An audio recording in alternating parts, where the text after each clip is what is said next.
Welcome student, I am Rajdeep Acharya. Welcome to my YouTube channel. So in this series of this lecture, we are actually talking about the transcription in prokaryote, and in this lecture, in this part, we are going to cover the transcription elongation process in prokaryote. So let's get started. So once the initiation stage succeeds and the elongation stage is established, the RNA polymerase move along the DNA and sigma factor released from it.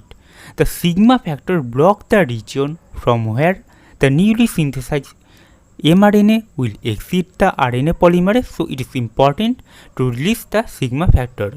So basically in this schematic diagram you can see that it is actually the DNA duplex, it is the RNA polymerase, it is actually the sigma factor, and it is actually the newly synthesized mRNA transcript, right?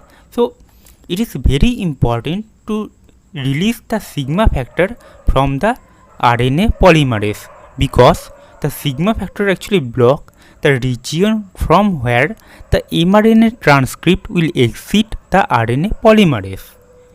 And basically once the elongation stage is established, the RNA polymerase contacts about 40 base pair of DNA and approximately 20 base pair in transcription bubble. So basically you can see that it is actually the RNA polymerase, it is actually the mRNA transcript, it is actually the DNA duplex, and it is actually open promoter complex. So in this schematic diagram we can say that the RNA polymerase covers this DNA duplex from here to here. So from here to here this is actually 40 base pair of DNA, and this is actually the transcription bubble. So from here to here this is actually 25 base pair, and during the elongation stage the core RNA polymerase move along untwisting the DNA duplex helix ahead of itself to expose a new segment of single strand template DNA.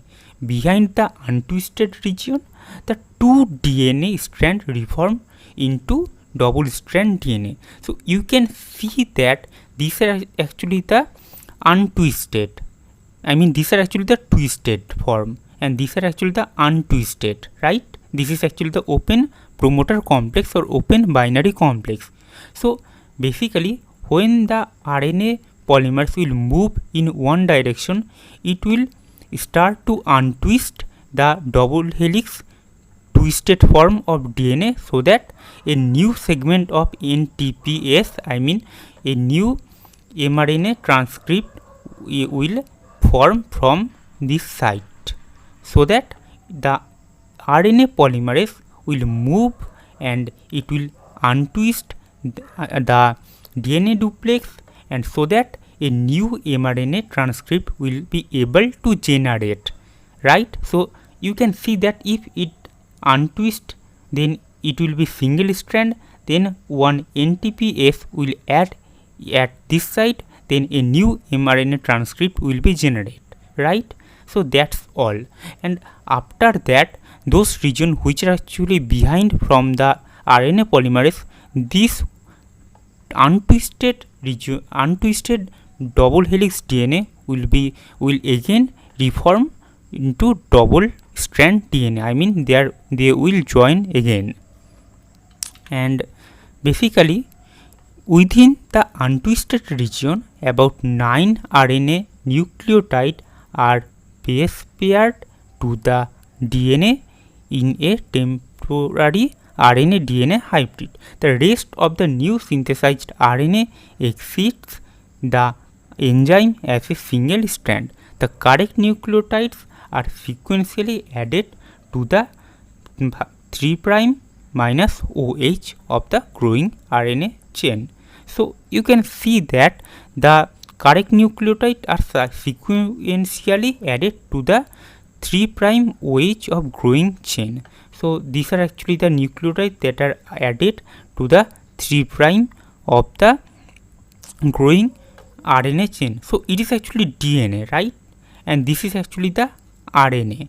So basically the DNA, so this is actually 3 prime and this is actually 5 prime, and this is actually 3 prime, this will be 5 prime. So here it is actually depicting that at the 3 prime OH of RNA chain a new nucleotide will attach to form a new mRNA transcript. So basically that's how the RNA nucleotide is attached at the 3 prime to grow this mRNA transcript.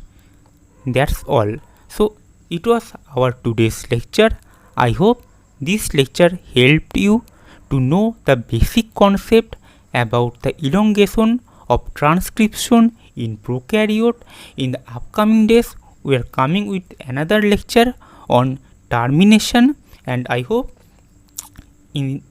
this lecture helped you a lot. So subscribe this channel and like this lecture, and also share this lecture among your friends who are in need. Thank you so much.